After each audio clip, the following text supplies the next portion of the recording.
بسم اللہ الرحمن الرحیم۔ السلام علیکہ یا صاحب العصر والزمان۔ عنوان: امام جواد علیہ السلام کی حیات طیبہ۔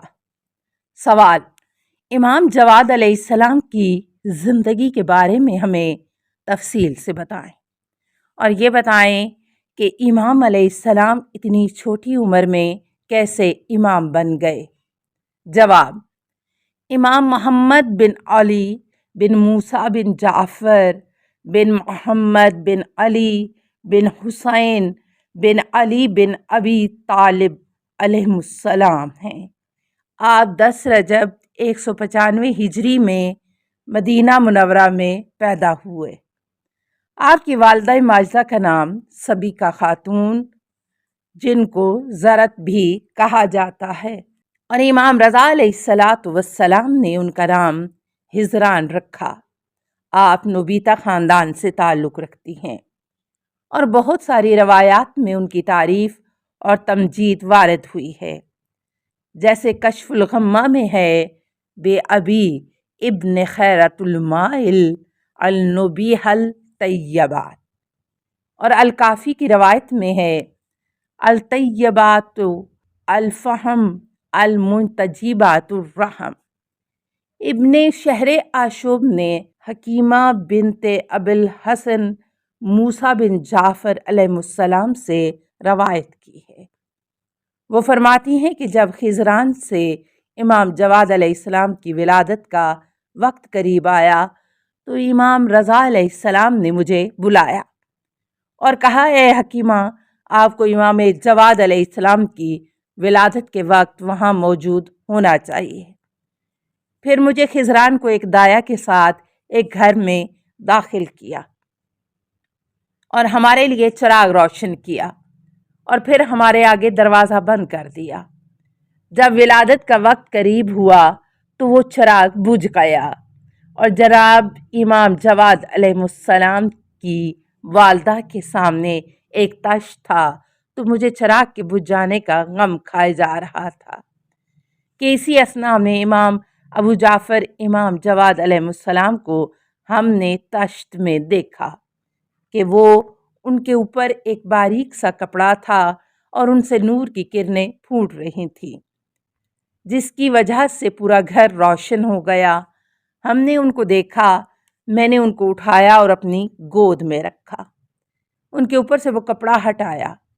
امام رضا علیہ السلام تشریف لائے اور انہوں نے دروازہ کھولا، مجھ سے امام جواد علیہ السلام کو لیا اور ان کو پنگھوڑے میں رکھا، اور مجھے کہا کہ اس کے پنگھوڑے کا خیال رکھنا۔ حکیمہ خاتون فرماتی ہیں کہ جب امام جواد علیہ السلام کی ولادت کا تیسرا دن ہوا تو امام جواد علیہ السلام نے آسمان کی طرف نظر اٹھائی اور دائیں طرف دیکھا، اور پھر بائیں طرف دیکھا، اور پھر کہا، اشہد ان لا الہ الا اللہ و اشہد ان محمد رسول اللہ۔ میں خوفزدہ ہوئی اور میں امام رضا علیہ السلام کے پاس آئی تو میں نے ان کو کہا کہ میں نے اس بچے سے عجیب چیز سنی۔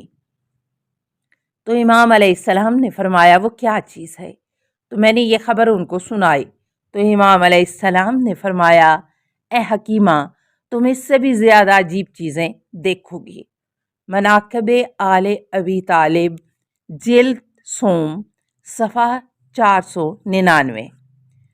الکلینی نے الکافی میں محمد بن یحییٰ سے، انہوں نے احمد بن محمد سے، انہوں نے صفوان بن یحییٰ سے روایت کی ہے کہ صفوان کہتا ہے کہ میں نے امام رضا علیہ السلام سے کہا کہ جب امام جواد علیہ السلام آپ کے پاس ابھی پیدا نہیں ہوئے تھے تو ہم آپ سے سوال کرتے تھے، تو آپ فرماتے تھے کہ اللہ تعالیٰ مجھے ایک بیٹا عطا فرمائے گا۔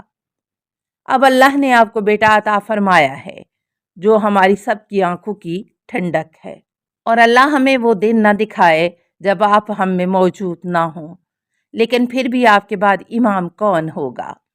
تو امام رضا علیہ السلام نے اپنے ہاتھ سے ابو جعفر امام جواد علیہ السلام کی طرف اشارہ فرمایا، جو آپ کے سامنے کھڑے تھے۔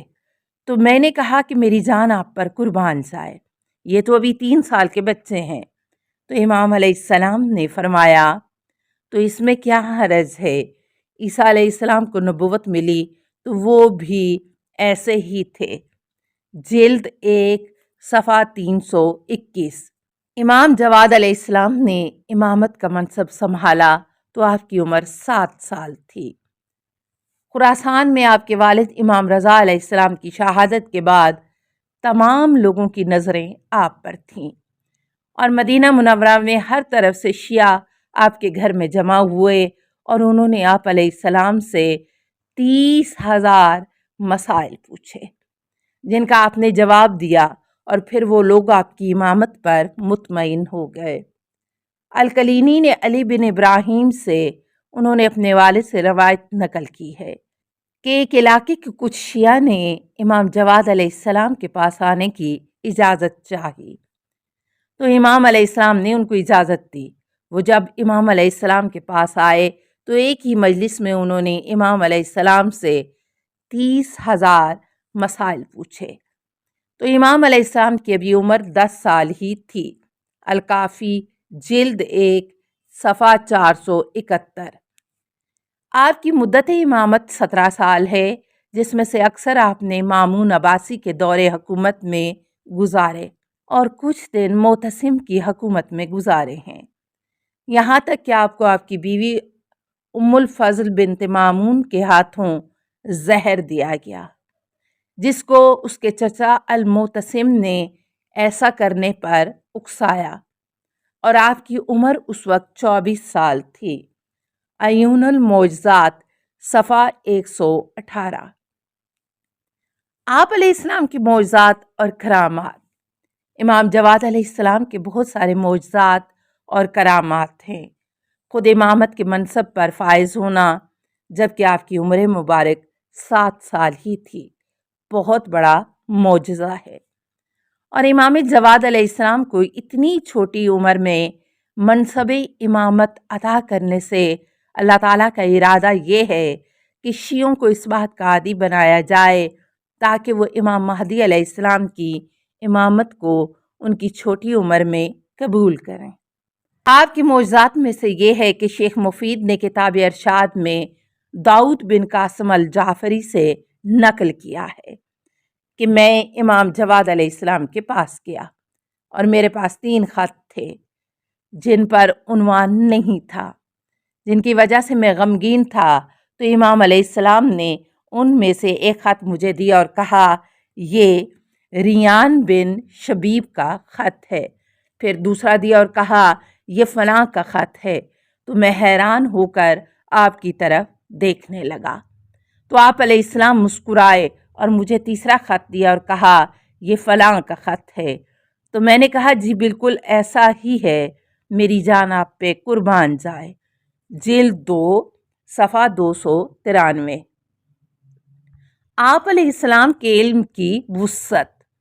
جب مامون نے امام جواد علیہ السلام کی 9 سال کی عمر میں اپنی بیٹی ام الفضل سے شادی کا ارادہ کیا تو مامون کے رشتہ دار اور اس کے خواص نے اس پر اعتراض کیا کہ تم ایک چھوٹے بچے کو اپنی بیٹی کا رشتہ دے رہے ہو جو ابھی کچھ سمجھتا بھی نہیں ہے، اگر آپ صبر کریں تاکہ وہ بڑے ہو جائیں اور کچھ سیکھ جائیں تو پھر ان سے شادی کروا دینا۔ تو مامون نے ان کو کہا کہ وہ تم سب میں سے زیادہ علم رکھتا ہے، اگر تمہیں یقین نہیں ہے تو تم اس کا امتحان لے لو۔ تو انہوں نے یحییٰ بن اقسم کو امام جواد علیہ السلام سے سوال پوچھنے کے لیے معین کیا، جو اس وقت قاضی القضاء تھا۔ یحییٰ بن اقسم نے امام علیہ السلام سے یہ سوال پوچھا کہ ابو جعفر اللہ آپ کو خوش رکھے، آپ اس محرم کے بارے میں کیا کہتے ہیں جس نے شکار کیا ہو؟ تو امام علیہ السلام نے جواب دیا کہ محرم نے وہ شکار کہاں کیا، حل میں کیا یا حرم میں کیا، عالم تھا یا جاہل تھا، جان بوجھ کے کیا یا سہون کیا، غلام تھا آزاد تھا، صغیر تھا یا بالغ تھا، ایک ہی بار کیا یا بار بار کیا، پرندوں کا شکار کیا یا کسی اور جانور کا، بڑا تھا یا چھوٹا تھا، وہ شکار کرنے پر اصرار کر رہا تھا یا پشیمان تھا، رات کو اس کے گھونسلے میں کیا یا دن کو کیا، حج کا احرام باندھے ہوئے تھا یا عمرہ کا احرام باندھے ہوئے تھا۔ راوی کہتا ہے کہ یحییٰ بن اقسم اس طرح خاموش ہوا کہ اس کی خاموشی تمام اہل مجلس پر واضح ہو گئی اور لوگ امام جواد علیہ السلام کا جواب سن کے حیران اور پریشان ہوئے۔ جب مامون نے یحییٰ بن اقسم کو خاموش اور لاجواب دیکھا تو امام جواد علیہ السلام سے کہا کہ وہ ان تمام لوگوں کے سامنے مجھ سے میری بیٹی کا رشتہ مانگیں۔ مامون سے اس کی بیٹی کی خواستگاری کی رسم ختم ہونے کے بعد مامون نے امام علیہ السلام سے کہا کہ آپ ان تمام مسائل کا جواب دیں۔ تو امام علیہ السلام نے فرمایا کہ جب محرم کسی شکار کو حل میں قتل کرتا ہے تو وہ شکار بڑے پرندوں میں سے ہے تو اس کا کفارہ ایک بھیڑ ہے۔ اگر اس نے ایسا حرم کی حدود میں کیا تو اس کا کفارہ 2 گنا ہے۔ اگر اس نے پرندے کا بچہ قتل کیا ہے اور وہ حرم میں نہیں تھا تو اس کے اوپر وزن اٹھانے والا اونٹ ہے جو دودھ پینا چھوڑ چکا ہے اور بچے کی قیمت نہیں ہے کیونکہ وہ حرم میں نہیں ہے۔ اگر اس نے حرم میں ایسا کیا ہے تو پھر اونٹ بھی ہے اور اس بچے کی قیمت بھی ہے۔ اگر وہ شکار جنگلی جانوروں میں سے ہے تو جنگلی گدھے کے بدلے ایک گائے کا کفارہ ہے۔ اگر شتر مرغ کا شکار کیا ہے تو اس کے اوپر 5 سالہ اونٹ ہے، اور اگر وہ یہ دینے کی قدرت نہیں رکھتا تو پھر 60 مسکینوں کو کھانا کھلائے۔ اگر اس پر بھی قدرت نہیں رکھتا تو پھر 18 روزے رکھے۔ اگر اس نے گائے کا شکار کیا ہے تو اس پر کفارے میں بھی ویسی ہی گائے ہوگی۔ اگر اس پر قدرت نہیں رکھتا تو 30 مساکین کو کھانا کھلائے۔ اگر اس پر بھی قدرت نہیں رکھتا تو 9 روزے رکھے۔ اگر ہرن کا شکار کیا تو اس کے بدلے ایک بھیڑ ہے۔ اگر وہ دینے کی قدرت نہیں رکھتا تو 10 مسکینوں کو کھانا کھلائے۔ اگر وہ بھی نہیں کر سکتا تو پھر 3 دن روزہ رکھے۔ اگر اس نے ایسا حرم میں کیا ہے تو اسے 2 گنا کفارہ دینا ہوگا، اور یہ اس پر واجب ہے کہ اگر وہ حج میں ہے تو منع میں اس کو ذبح کرے جہاں لوگ اپنے قربانی کے جانور ذبح کرتے ہیں۔ اگر وہ عمرے میں تھا تو پھر مکہ میں اس کو کعبہ کے ارد گرد ذبح کرے اور اس کی قیمت صدقہ دے تاکہ اس کا کفارہ 2 گنا ہو جائے۔ اگر اس نے کسی خرگوش یا لومڑی کا شکار کیا تو اس کے بدلے ایک بھیڑ ہے اور اس بھیڑ کی قیمت صدقہ بھی دے۔ اگر حرم کے پرندوں میں سے ہے تو کسی پرندے کا شکار اس نے کیا ہے تو اس کے بدلے 1 درہم صدقہ دے اور 1 درہم کے بدلے حرم کے پرندوں کے لیے دانہ خریدے۔ اور اگر حرم کے پرندوں میں سے چھوٹے بچے کا شکار کیا تو اس کے بدلے آدھا درہم دے۔ اگر ان کا انڈا اٹھایا ہے تو اس کے بدلے 1/4 درہم ہے۔ اگر محرم یہ ساری چیزیں جہالت اور غلطی کی وجہ سے کرتا ہے تو اس پر شکار کے علاوہ کسی قسم کا کوئی کفارہ نہیں، لیکن شکار کا کفارہ ہر حال میں ہے۔ اگر ایسا غلام کرتا ہے تو اس کا کفارہ اس کے مالک پر ہے، جیسا کہ اس کا مالک کرتا اور وہ کفارہ دیتا تو اپنے غلام کا بھی کفارہ اسی طریقے سے دے گا۔ اور اگر یہ ایک نابالغ بچہ کرتا ہے تو اس کے اوپر کوئی چیز بھی نہیں ہے۔ اگر اس نے دوسری بار ایسا کیا پھر وہ ان لوگوں میں سے ہوگا جن سے اللہ تعالیٰ انتقام لے گا۔ اگر کسی نے حالت احرام میں کسی کو شکار کی طرف رہنمائی کی اور وہ شکار ہو گیا تو اس کے اوپر فدیہ دینا واجب ہے، اور جو ایسا بار بار کرے تو فدیہ کے بعد اس کو آخرت میں بھی عذاب ملے گا، اور جو نادم ہے اس کو فدیہ دینے کے بعد آخرت میں کوئی عذاب نہیں ہوگا۔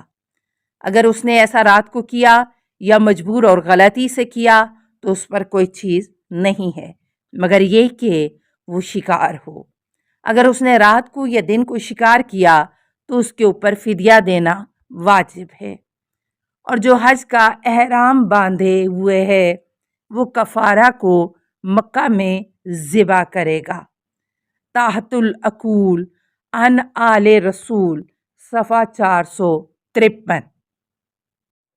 السلام علیکہ یا ولی اللہ، السلام علیکہ یا حجت اللہ، السلام علیکہ یا نور اللہ فی ظلمات الارض، السلام علیکہ یا ابن رسول اللہ، السلام علیکہ وعلی آبائک و ابنائک و اولیائک، اشہد انک قد اقمت الصلاۃ و آتیت الزکاۃ و امرت بالمعروف و نہیت عن المنکر و تلوت الکتاب حق تلاوتہ و جاہدت فی اللہ و صبرت علی الاذی فی جنبہ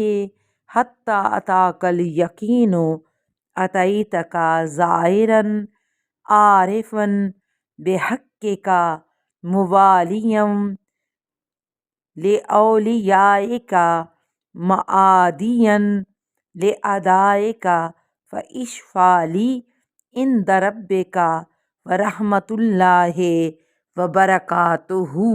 اللہم صلی علی محمد و آل محمد۔